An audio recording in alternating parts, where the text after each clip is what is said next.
In today's video, the DJI just confirmed that part 2 of the fairy update is coming, and I've been piecing together some theories about what we might actually see when it drops. If you're curious about what's ahead, make sure you hit that red subscribe button, join the first 5,000 OGs on the channel, and let's get straight into it. So yeah, part 2 is officially landing this Saturday, which honestly isn't a surprise. Most of us already had that circled on our calendars, but the real question is, what exactly are they adding in? And man, I've got to say, I really hope Jendal is the one running the admin abuse events this time. DJI did fine during part 1, but let's be real, when Jendal shows up, the hype just feels completely different. The energy in the server skyrockets, and that's exactly the vibe this event needs. And honestly, I just hope they become more careful with how they're abusing the stock system, because seriously, they're ruining the game by flooding it with so many gears and seeds. I get it, it's for the hype, and sure, they want players to be happy, but if you look deeper, it's damaging the balance of the game. That's a whole other topic though, so let's save that for another update. For now, I want you guys to drop your thoughts about the upcoming update down in the comments. I always read through what you write, and I'd love to see what predictions you all have. So far, the event has been pretty straightforward. The Fairy Godmother NPC shows up, sends her fairies around every hour for about 10 minutes, players collect glimmering fruits, toss them into the fountain, and turn them in for rewards. That's been the main loop so far. It feels like part 1 of almost every Grow a Garden event. Fun, but more like the warm-up round. Now, the big shift is coming with part 2. DJI already teased a few things. Daily quests, a brand new fairy shop, new seeds, new pets, new gear, even new weather. And then he ended it with that classic, lots more, which basically means we don't know everything yet, but there's enough here to speculate. The part I can't stop thinking about is the daily quests. The last time daily quests really mattered in this game was during the Bone Blossom era, and we all remember how insane that was. Those quests weren't just filler, they directly led you to one of the most valuable plants the game has ever had. Since then, nothing has really matched Bone Blossom. Cocoa Mango came close, but let's be honest, Bone Blossom is still the king. If these new quests follow the same model, we might finally get another plant that can rival its value. But if it just ends up being offer a tulip every day forever, then that's nothing new. I'm really hoping they take the Bone Blossom route again, because right now, there isn't much left to hype. And then there's the fairy shop. This is where things get really interesting. On the Roblox page, the shop is shown front and center. But if you look closely at the imagery, there's a crafting table sitting there. And we've never actually had a true seed crafting system in past updates. If this is the first time they're introducing it and it's tied to event exclusive seeds, that could completely change the game.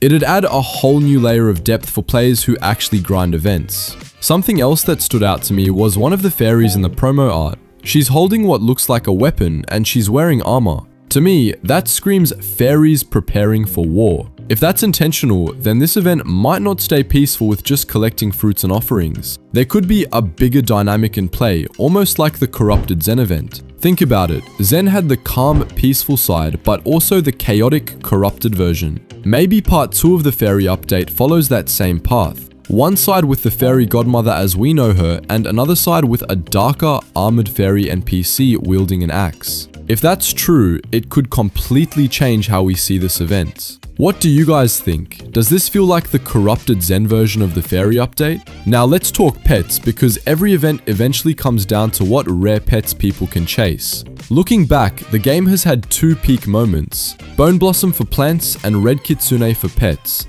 That 0.08% hatch chance during Zen made Red Kitsune legendary. Nothing since then has reached that same level of excitement. Cockatrice, for example. Yeah, it's rare, but it doesn't get the same love. Personally, I think it deserves way more hype.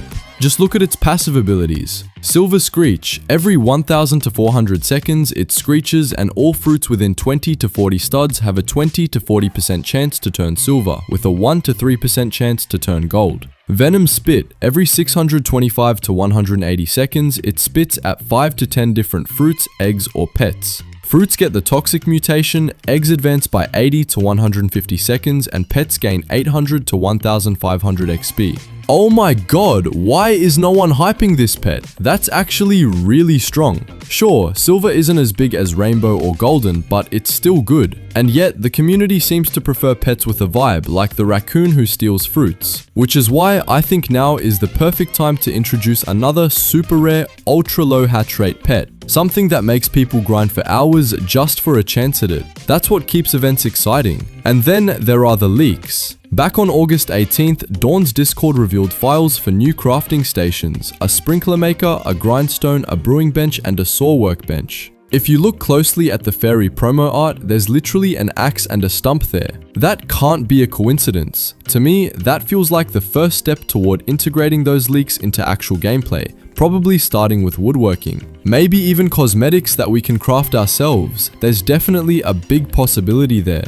Now about the pets for part 2. This is where event patterns help us out. Usually, events give us an egg-exclusive pet in week 1, then a chest-exclusive pet in week 2. During Zen, we got Red Kitsune in the egg and the Corrupted Kitsune in the chest. During Beanstalk, we got the Golden Goose in the egg and the Griffin in the chest. If the pattern continues, then part 2 is definitely bringing in a new chest-exclusive pet. My bet? A unicorn. It just fits the fairy vibe perfectly, but I could also see a satyr making sense since it feels like a counterpart to the imp that's already in the egg. And here's the wild card, the fairy godmother herself as a divine pet. We've seen this before with Queen Bee being both an NPC and a pet in the bee event. If they do the same thing here and give us a scaled down fairy godmother with some crazy ability, that would be massive. One more thing I'd love to see is another giant tree seed. Remember the tranquil tree from the Zen event? Imagine something even bigger this time, a glowing canopy or a fairy lit tree as the centerpiece of your garden. That would make seed packs worth farming non-stop.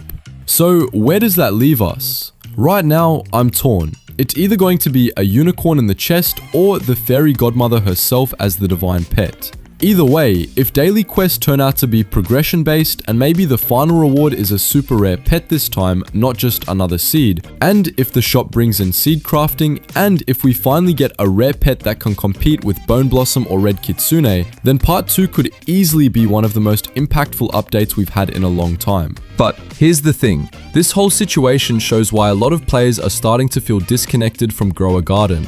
Instead of being excited for new events, many feel like the developers are more focused on flashy admin abuse showcases than improving the actual gameplay. Sure, the Fairy Update Part 2 sounds exciting on paper, but if it ends up being just another repetitive event with the same old tasks and low value rewards, players are going to burn out even faster. This is exactly why we saw a 400,000 player drop recently. People don't feel like they have a reason to grind when updates feel like copy-paste content. And that's the danger here. Grow a Garden has been riding hype and admin abuse events to keep numbers up, but once the hype fades, there's nothing left to hold the average player. That's why Fairy Update Part 2 is more than just another content drop, it's a make or break moment. If it turns out shallow and repetitive again, we might see an even bigger player loss in the coming weeks. But if Jandal and the dev team finally shift their focus back to actual gameplay improvements, better rewards, meaningful progression, fixes to systems like Ascension, then this update could be the turning point that saves the game from slipping further. And as you can see, Shekels trading is back, but this time with a twist. I don't even know what's happening anymore. I really love this game, and I just hope the dev team doesn't abandon it. Please, make an update that's actually grindable and not just the same repetitive cycle. So yeah, that's it for me. Thanks so much for sticking with me all the way through. Drop your predictions in the comments and let's see who gets it right when the update drops this weekend. Thank you as always, and I'll see you in the next one. Peace out.